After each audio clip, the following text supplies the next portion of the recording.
সম্পর্ক যতক্ষণ দুজনের মধ্যে থাকে ততক্ষণই সুন্দর থাকে। তৃতীয় কোনো ব্যক্তি ঢুকলেই সম্পর্কে ফাটল ধরতে শুরু করে। রোজ যে কত সম্পর্ক শুধুমাত্র তৃতীয় ব্যক্তির কারণে নষ্ট হয়ে যাচ্ছে তা ঠিক নেই। তৃতীয় ব্যক্তি যদি তোমার সম্পর্কেও ঢুকে পড়ে তাহলে তুমি কি করবে? তৃতীয় ব্যক্তি সম্পর্কে ঢুকে পড়লে কি করা উচিত চলো জেনে নিই।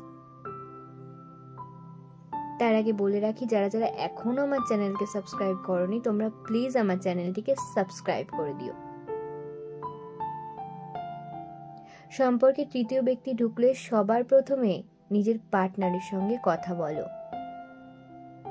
তার কাছে খোলাখুলি উত্তর চাও। তাকে জিজ্ঞেস করো কেন সে তোমাদের সম্পর্কে অন্য কাউকে ঢুকতে দিয়েছে, সে কি চায়।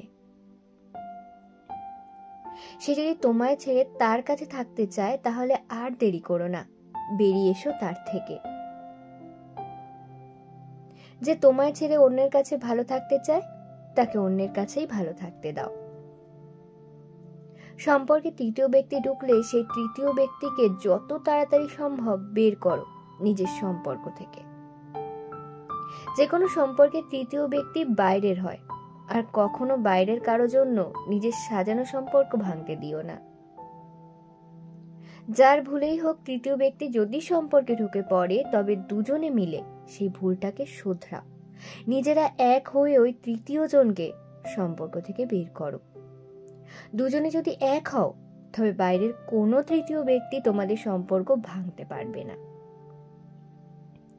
তৃতীয় ব্যক্তি যদি বারবার সম্পর্কে ঢুকে পড়ে তাহলে তুমি নিজে সেই সম্পর্ক থেকে ভেঙে বেরিয়ে এসো। কারণ বারবার যদি তোমার পার্টনার তৃতীয় ব্যক্তিকে তোমাদের সম্পর্কে ঢোকার সুযোগ দেয় তবে সেটা কোনো সম্পর্কই না। কারণ সম্পর্কটা সত্যি হলে, তোমার পার্টনারের ভালোবাসা সত্যি হলে সে আর যাই করুক বারবার তোমাদের সম্পর্কের মধ্যে তৃতীয় ব্যক্তিকে ঢুকতে দিত না। তোমার ভালোবাসাটা হয়তো তার কাছে টাইম পাস বা নিছকই নাটক, তাই তো সে তুমি থাকতেও অন্য কাউকে বারবার সুযোগ করে দিচ্ছে। আর যার ভালোবাসাতেই মিথ্যে লুকিয়ে আছে তার কাছে থেকে নিজের জীবনটাকে নষ্ট করো না। আর মনে রেখো, তৃতীয় ব্যক্তি ঢোকা মানে সেই সম্পর্কে চির ধরেছে, বিশ্বাস ভেঙেছে। আর বিশ্বাসহীন চির ধরা সম্পর্কে আর যাই থাকুক না কেন ভালোবাসা আর মানসিক শান্তি কিন্তু থাকে না।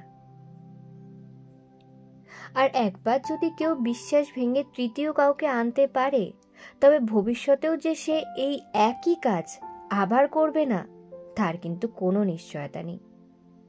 তৃতীয় ব্যক্তি এসে সম্পর্ক খোকলা করতে চাইলে সম্পর্ককে বাঁচানোর চেষ্টা করো নিজের পার্টনারের হাত ধরে। কিন্তু যদি তোমার পার্টনারই তোমার হাত ছেড়ে তার হাত ধরে তোমাদের সম্পর্ককে অন্য একজনের জন্য বিসর্জন দিতে চায় তবে এক মুহূর্তও দেরি করো না ওই মানুষটাকে ছেড়ে বেরিয়ে আসতে। একটা বিশ্বাসহীন, ভালোবাসাহীন, ভরসাহীন সম্পর্ক ছেড়ে নিজের মতো বাঁচতে শুরু করো, ভালো থাকবে। আমার ভিডিওটি ভালো লেগে থাকলে লাইক, কমেন্ট ও শেয়ার করে দিও। আর আমার চ্যানেলটিকে সাবস্ক্রাইব করতে ভুলো না।